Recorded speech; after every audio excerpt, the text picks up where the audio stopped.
Muslim itu adalah orang yang sudah membebaskan diri dari kemelekatan. Jihad itu bukan bunuh diri pakai bom kemudian menghancurkan diri sendiri dan orang lain. Bukan. Betul. Pindah dari kesadaran rendah kepada kesadaran tinggi. Pindah dari kesadaran lama pada kesadaran baru.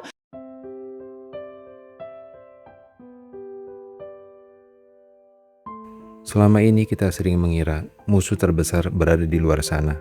Namun, bagaimana jika ternyata musuh terbesar dan penderitaan terberat kita justru bersumber dari sebuah kesadaran palsu yang kita pelihara setiap hari di dalam pikiran kita sendiri? Ngaji diri, ngaji rasa, belajar mengenal diri dan menyadari kedekatan Allah.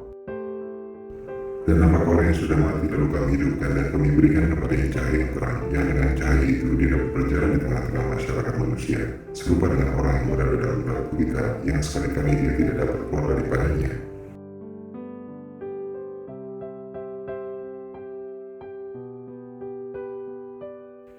Kehidupan bukanlah tentang seberapa banyak yang kita genggam, melainkan seberapa jernih kita memandang realitas.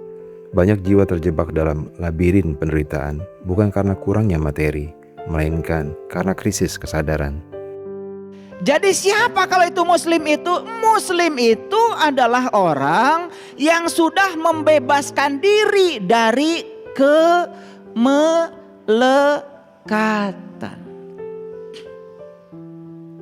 Apa? Nah, manusia ini melekat cuma dua. Catat. Manusia ini melekat cuma dua. Satu melekat pada harta, dua melekat pada diri. Nah, diri juga ada dua. Satu diri yang asli, dua diri yang palsu. Yang berbahaya ketika dia melekat pada diri palsunya. Siapa diri palsu itu? Diri palsu itu adalah diri yang sedang dikendalikan oleh pikiran yang penuh dengan kegelapan. Dan minggu yang lalu sudah saya jelaskan, pikiran yang penuh dengan kegelapan itulah setan. Jadi setan bukan entitas yang di luar dirimu. Makanya setan selalu berbisik kepadamu. Yang dibisiki oleh pikiran yang tidak sadar adalah kesadaranmu. Kesadaran dibisiki oleh pikiran yang tidak sadar. Saat mengikuti berarti kamu mengikuti syaitan. Syaitan itu adalah pikiran yang tidak sadar. Paham sampai sini? Ulangi lagi. Jadi kemelekatan manusia itu cuma dua. Satu melekat pada harta, yang kedua melekat pada diri. Diri yang mana? Diri yang palsu yang disebut dengan ego. Nah, ego ada dua. Satu yang bernama keserakahan, dua yang bernama kebencian. Catat. Sungguh beruntung orang-orang yang menyucikan jiwanya, dan sungguh rugi orang-orang yang mengotori jiwanya.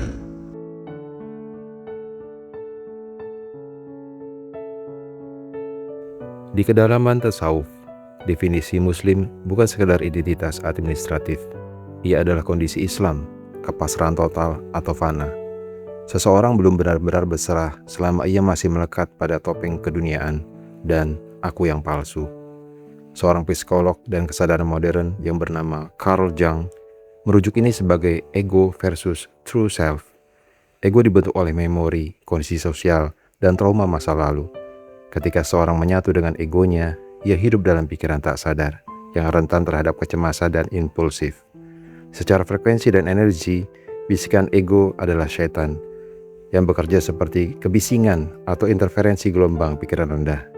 Ketika fokus manusia teralihkan oleh kebisingan, keserakahan, dan kebencian, sinyal kesadaran murninya atau fitrahnya menjadi tertutup. Ego ada berapa? Satu, dua. Nah, keserakahan dan ketamakan pasti terhadap segala sesuatu yang dia ingin. Betul nggak? Serakah itu pasti terhadap keberhasilan. Tidak mungkin serakah pada kegagalan. Serakah itu pada jabatan, tidak mungkin serakah pada turunnya jabatan, gak mungkin. Jadi keserakahan inilah sebetulnya penyakit yang membuat manusia menderita. Makanya lihat orang yang serakah, siap naik jabatan, tidak siap turun. Siap jadi bupati, stres ketika dia harus mengakhiri jabatannya. Itu yang disebut dengan post power syndrome. Makanya saat menjabat, luar biasa, Luis wae. Begitu selesai menjabat, langsung hurik. Hurik itu bahasa Inggris tadi. Pikasieun. Agar kamu tidak bersedih hati terhadap apa yang luput dari kamu dan tidak terlalu bergembira terhadap apa yang diberikannya kepadamu.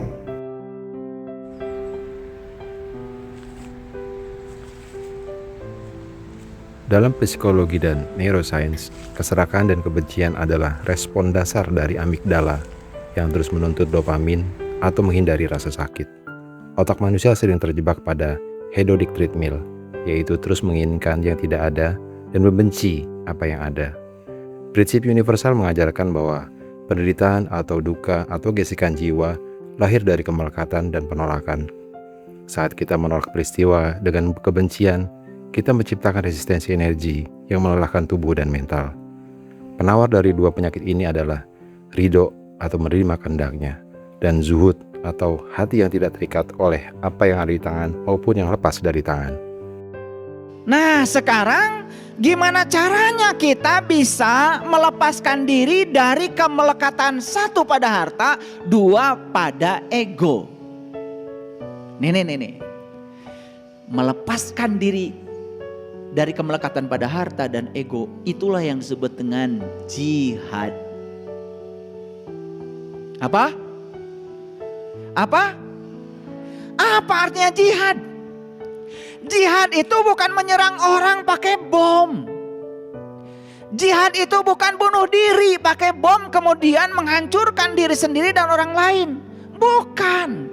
Jihad itu bahasa Arab, arti dalam bahasa Indonesia adalah kerja cerdas. Sekaligus juga kerja cerdas. Sekaligus juga kerja ikhlas.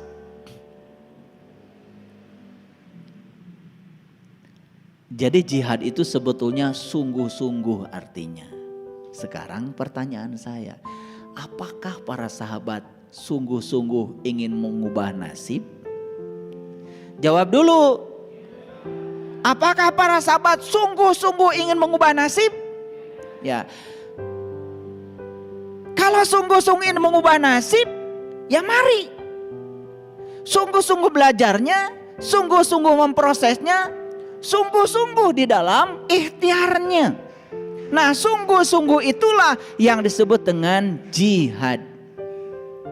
Dan orang-orang yang berjihad untuk mencari keridhaan kami akan tunjukkan kepada mereka jalan-jalan kami.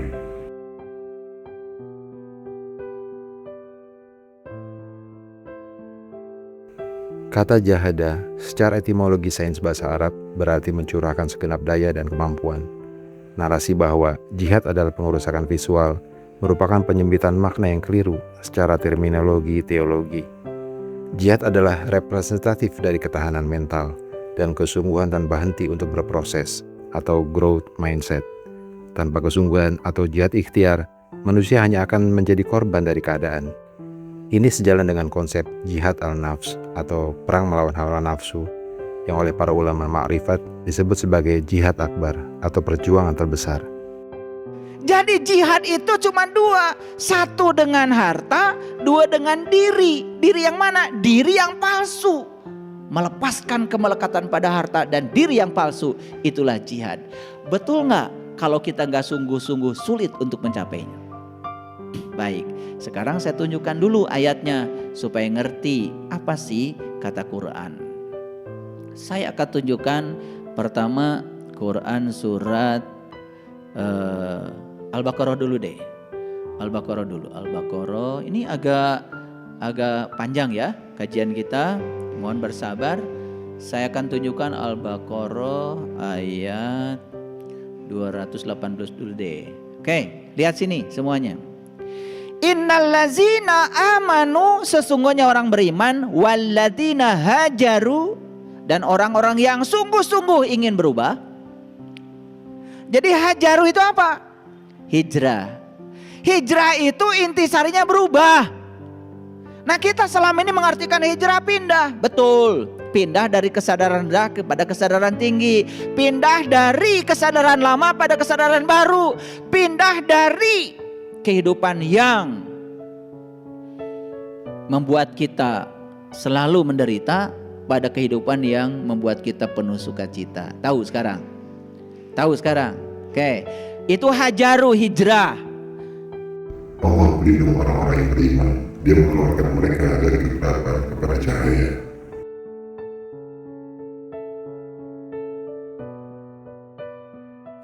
Perpindahan dari kesadaran rendah ke kesadaran tinggi ibarat perpindahan energi elektron atau quantum leap. Di tingkat kesadaran rendah atau low frekuensi, persepsi kita terlihat kabur karena tertutup emosi tak sadar.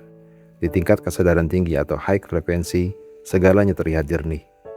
Hijrah adalah proses self-transcendence, dari kesadaran egois menuju kesadaran inklusif, di mana seseorang tidak lagi memandang dunia dengan rasa takut, melainkan dengan pemahaman, sukacita, dan cinta kasih. Dalam tasawuf, inilah proses tajalli, ketika cahaya ilahi menyinari mata hati atau basiroh, sehingga manusia mampu melihat hakikat di balik setiap kejadian atau hikmah tanpa terjebak salah persepsi. Maka simbol hijrah itu adalah dari Mekah ke Madinah. Mekah itu kampung, Madinah itu kota. Pindah dari kebodohan kepada kecerdasan. Pindah dari tempat yang gelap gulita kepada tempat yang terang benderang. Di tempat gelap kita sering salah persepsi.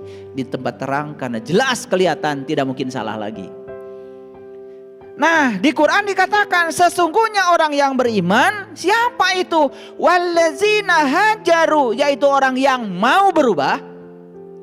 Jadi orang beriman itu kata Quran selalu dinamis dan ingin berubah.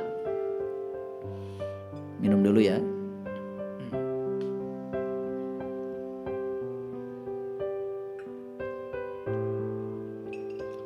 Baik. Innallazina amanu walladzina hajaru wajahadu, dan sungguh-sungguh ingin berubahnya fisabilillah, di jalan Allah. Sabil itu jalan besar. Kalau jalan kecil namanya torik. Allah tidak mengubah nasib suatu kaum hingga mereka mengubahnya sendiri.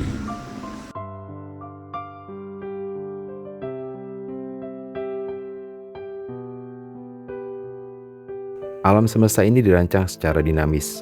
Tidak ada satupun di alam semesta ini yang statis. Jiwa yang menolak perubahan akan mengalami kebusukan spiritual. Manusia yang beriman secara hakiki memiliki high adaptability.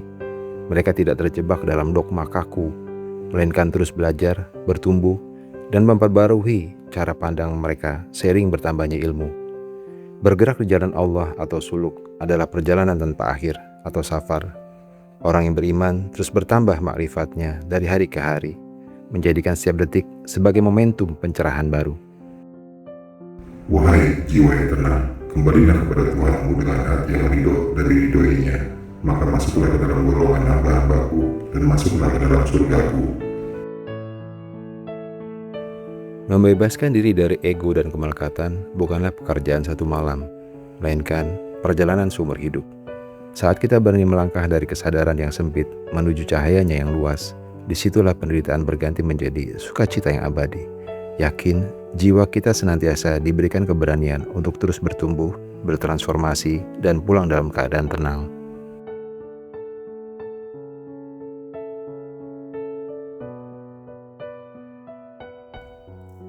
Teruslah belajar memperbaiki diri sedikit demi sedikit secara alami. Tidak perlu bergerak cepat, yang penting bergerak maju dan terus bertumbuh.